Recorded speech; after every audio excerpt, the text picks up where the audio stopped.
हरे कृष्णा, राधे राधे, जय श्री कृष्णा। आप सभी बिहारी जी की कृपा से सब अच्छे ही होंगे और बिहारी जी सदैव आप पर अपनी कृपा हमेशा ऐसे ही बनाए रखें।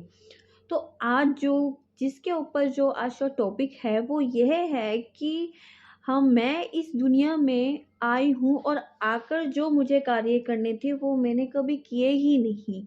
सिर्फ और सिर्फ इस संसार के इस बीच में, ये माया के बीच में ही फंसी रह गई। और ये मैं ही नहीं, इस अ, इस ब्रह्मांड में जितने लोग हैं जो प्रभु को शरणागत हो चुके हैं, उनको छोड़ के सारे लोग जो हैं वो सिर्फ और सिर्फ माया के जाल में फंस चुके हैं। और ये मान लीजिए कि वो जिस कार्य के लिए इस धरती पर आए थे वो उन्होंने कभी किया ही नहीं, क्योंकि उनको कभी ज़रूरत पड़ी ही नहीं। कभी भी भगवान ने उनके ऊपर कृपा करी ही नहीं। इसीलिए वो सिर्फ और सिर्फ इस संसार में भटकते रहे और आखिरी में फिर उनका जो जन्म हुआ वो दोबारा से ही मनुष्य जन्म हुआ। तो इसके पीछे का जो पूरा जो अर्थ है वो क्या है, आइए जानते हैं। तो अगर आपने हमारे चैनल को सब्सक्राइब नहीं किया तो प्लीज़ सब्सक्राइब कर देना, लाइक एंड कमेंट ज़रूर कीजिएगा।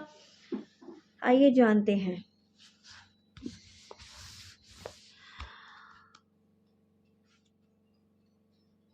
क्या होता है ना कि जब हम जन्म लेते हैं तो जन्म लेते समय जो भगवान श्री कृष्ण, हमारे श्री हरि जी जो होते हैं, वो यही कहते हैं कि तू इस संसार में जा तो रहा है पर मेरा स्मरण करना भूलना नहीं।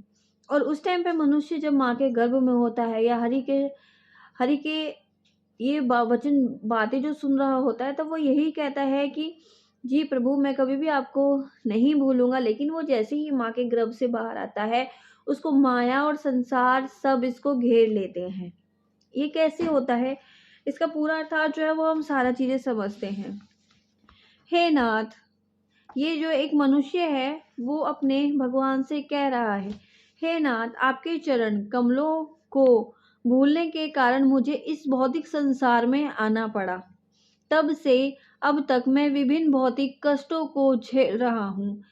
अब क्योंकि मैंने आपके चरण कमलों की शरण ग्रहण कर ली है, मैं अब आपके समक्ष अपनी व्यथा कथा का वर्णन करूंगा। इसका अर्थ ये है कि जब वो इस संसार में आया था तो वह श्री कृष्ण को भूल चुका था। उसने कभी याद करने की कोशिश ही नहीं करी, वो क्यों वो आई है इसका भी हम। जब मैं अपनी माता के गर्भ में था तो मेरे कर्म के फलस्वरूप अपने आपने मुझे दर्शन दिए, परंतु उसके पश्चात मैं आपकी कृपा से वंचित रहा। उस समय मैंने सोचा था कि जब मैं गर्भ से बाहर आ जाऊंगा तब मैं आपकी आराधना करूंगा, परंतु जन्म के पश्चात मैं आपको भूल गया क्योंकि मैं माया के जाल में फंस गया। वास्तव में मेरे पास वास्तविक ज्ञान लेश मात्र भी नहीं था, जो कि मैंने आप सबसे पहले ही कहा था कि जब मनुष्य इस संसार में आता है तब वह एक वचन देकर आता है प्रभु को कि मैं इस संसार में जा रहा हूँ हरि, तो मैं कभी भी आपका स्मरण करना नहीं छोड़ूंगा।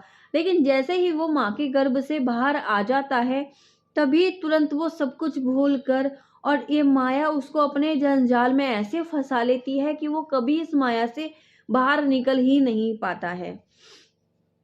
आगे की बातें हम जो है वो कहते हैं, मैं एक लाडला पुत्र बन गया तथा अपने रिश्तेदारों का मध्य अपने समय व्यतीत करता था। मतलब अपने माता पिता का लाडला भी बन गया और अपने परिवार के साथ बहुत अच्छा वो टाइम व्यतीत कर रहा है और आनंदित रहने लगा। बहुत प्रसन्न रहता है वो, उसको कोई दिक्कत वाली बात नहीं है।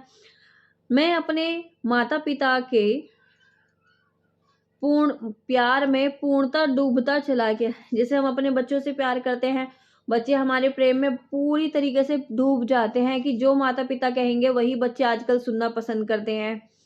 तो यही चीज है, ठीक है, डूब गया। मैं इस भौतिक संसार को पसंद करने लगा।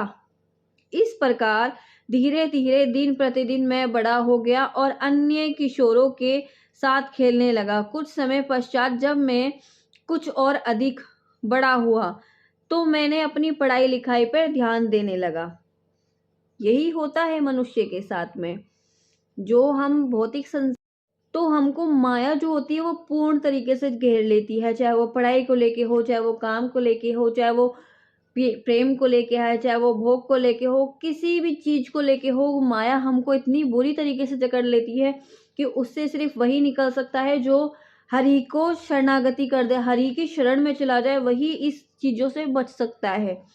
आगे का पढ़ते हैं, जो बहुत ही अच्छी बात लिखी है, और ये आप सबके लिए भी है, ये आप सबके जीवन में भी होता है। हे भगवान हरि, अपनी शिक्षा के अहंकार वश में एक स्थान से दूसरे स्थान में जाता रहा, भ्रमण करने लगा। जैसे कभी कहीं जाना कभी कहीं जाना, वो पूरे उसमें घूमने फिरने लगा। मैं अपने पारिवारिक सदस्यों का अत्यंत सावधान पूर्वक पालन पोषण करने लगा। इस प्रकार मैं आपको पूर्णता भूल गया। क्या होता है ना, जब हम इस संसार में आ जाते हैं, अपने परिवार के साथ में रहते हैं, बड़े होते हैं, फिर पढ़ाई की, फिर उसके बाद में शादी हो जाती है, बच्चे हो जाते हैं, तो वो कभी भगवान को याद कर ही नहीं पाता है। उसके पास में इतना समय ही नहीं होता कि वो भगवान का स्मरण कर सके। और ये सच्चाई बता रही हूँ, आज की डेट में जो भी भगवान का स्मरण कर रहा है, तो ये मान लीजिए कि आपके ऊपर हरि की बहुत ज्यादा कृपा है कि जो हरि ने आपका हाथ पकड़ रखा है। वरना इतने लोग संसार में घूम रहे हैं, वो भगवान को क्यों नहीं मानते, वो भगवान का स्मरण क्यों नहीं करते? क्योंकि उनको भगवान ने अभी तक अपनी कृपा का पात्र नहीं बनाया है, और हम लोगों को बनाया, तो इसलिए हम लोग इन सब चीजों को जान चुके हैं। अगर भगवान हरि ने हम पर कृपा नहीं करी होती तो आज हम भी नहीं जान पाते। ये सच्चाई है। आगे का पढ़ते हैं। शील भक्ति विनोद ठाकुर पश्चाताप करते हैं, मैं वृद्ध हो गया हूँ तथा विभिन्न प्रकार के कष्टों से ग्रस्त हूँ। हे भगवान, मैंने आपके जीवन आपके चरण कमलों की आराधना किए बिना ही गवा दिया। अब मेरी क्या गति होगी? यही चीज इंसान को डराती है।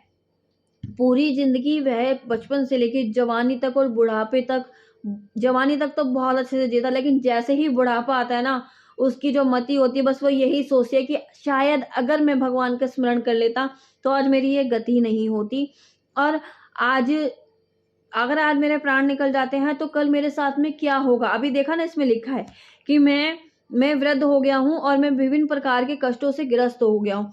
ये होना ही है। अगर आप भगवान का नाम नहीं लोगे तो आपको कष्ट होगा बुढ़ापे में। आप भगवान का नाम लेते तो आप कभी कुछ होता ही नहीं, क्योंकि भगवान को जो नाम लेता है वो कभी पाप नहीं करता, कभी कुछ नहीं करता, और जिसने नहीं लिया वो हर रोज पाप करता है, पर उसको पता नहीं होती। तो आइए इसके आगे। तो यहाँ था, अब मेरी क्या गति होगी। तो इसमें जानते हैं कि अब उस इंसान की गति जो है वो क्या होगी। मैंने अपना समय अपने विद्या अर्जन के फलों को भोगने में व्यतीत कर दिया। मैंने आपके चरण कमलों का भजन करने की कभी भी परवाह नहीं की, परंतु अब मैं आपको अपना आश्चर्य स्वीकार करता हूँ। जब बुढ़ापा आ जाता है तो लोग यही सोचते हैं, और उस टाइम पे सिर्फ और सिर्फ भगवान ही याद आते हैं, ना कि घर वाले। लेकिन माया इतनी उलझा देती है, संसार इतना उलझा देता है कि वो मरने भी अच्छे तरीके से नहीं देता। ये बहुत अच्छी बात है जो कि मैं आप सबको बता रही हूँ, और शायद आपको कुछ लोगों को जो भगवान से मतलब ही नहीं रखते, उनको तो ये बातें बोर ही लगेंगी। तो मुझे इन सब चीजों से कोई फर्क नहीं पड़ता। मेरा कर्तव्य बनता है कि मैं भगवान का जो प्रचार है वो आप तक पहुंचाऊं। उसके बाद का जो भी आपका है कि आपको करना है नहीं करना, वो आपके ऊपर निर्भर करता है। आइए फिर आगे जानते हैं। भौतिक ज्ञान द्वारा मुझे अपने जीवन का लक्ष्य प्राप्त हो जाएगा, परंतु मेरी लालसा नहीं रही, क्योंकि भौतिक ज्ञान तुच्छ है और अविद्या मोह के कारण समस्त प्रकार की भौतिक शिक्षा माया की चाल है, तथा वास्तव में वह आपके भजन में बाधा है। इस प्रकार की शिक्षा जीवात्माओं के मनों में मोह उत्पन्न करती है। वास्तविकता तो यह है कि यह शिक्षा जीव को इस अनित्य भौतिक जगत में गधा बनाकर रखती है। ये सच्चाई है। पूरा जीवन आपका गधों की तरह निकल जाता है कि आप समझ ही नहीं पाते हो कि आप कर क्या रहे हो। गधे की भांति मैंने अपने परिवार का जीवन का बोझ बहुत समय तक ढोया। अब मैं वृद्ध हो गया हूँ तथा मेरे अंदर थोड़ी भी शारीरिक शक्ति नहीं बची है। मुझे प्रसन्नता अनुभव नहीं होती। अब वो खुश नहीं है अपने परिवार के साथ में। कब? जब उसे बुढ़ापा आया है। जवानी में उसे तो उसने भोग भोगे हैं, मजा आया उसको खूब, पर आज उसको वही परिवार वाले अच्छे नहीं लग रहे, ना वो उनके साथ में खुश है। ये तो होना ही है, ये आज आपके साथ है, कल हमारे साथ है, ये सबके साथ में होता है। जो भगवान से जुड़े नहीं होते, भगवान को नहीं मानते, भगवान की शरणागति नहीं करते हैं, वो लोगों को कष्ट होता ही है। आगे आइए।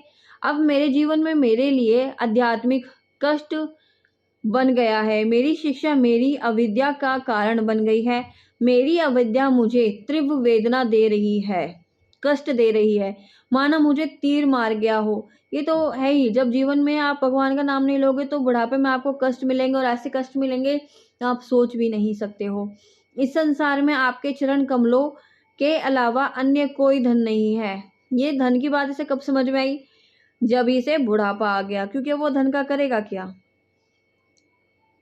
भक्ति विनोद ठाकुर समस्त प्रकार की भौतिक शिक्षा का त्याग कर आपके चरण कमलों को ही सारा रूप स्वीकार करते हैं।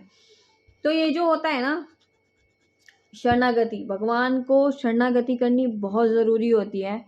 और अगर आपने शरणागति नहीं करी है तो करना चाहिए, क्योंकि आज नहीं करोगे, कल नहीं करोगे, जब बुढ़ापा आ जाएगा तो बहुत ज़्यादा पछताओगे।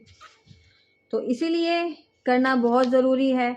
जीवन है, जीवन ऐसे ही नहीं, ये हमारा, हम जब हमने यहाँ जन्म लिया है, यहाँ पे हमारा कोई नहीं है, सिर्फ और सिर्फ भगवान है। भगवान ने हमको यहाँ पे अपनी भक्ति के लिए भेजा है, और हम भक्ति ना करके इन भोगों में इतना ज़्यादा उलझ गए हैं कि अब हमें इसके सिवा कुछ नहीं दिखाई देता है।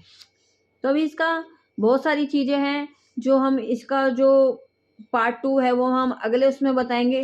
तो ज़रूर देखना, इसकी जो चेतना है ना आपके अंदर उत्सुक हो जाएगी कि मुझे ये सुनना है, मुझे सुनना है, मुझे सुनना है। तो इसकी जो टॉपिक मैं दूंगी आपको दूसरी वीडियो में दूंगी, क्योंकि यही वीडियो बहुत बड़ी हो जाएगी, फिर लोगों को देखने में भी थोड़ा सा कष्ट होता है, क्योंकि आजकल लोग भगवान की बातें सुनना बिल्कुल भी पसंद नहीं करते हैं, क्योंकि उन पे अभी तक कृपा नहीं हुई है भगवान जी की, इसलिए सुनना पसंद नहीं करते हैं। तो जय श्री कृष्णा, जय श्री राधे। ऐसे ही बने रहना हमारे चैनल पे। राधे राधे।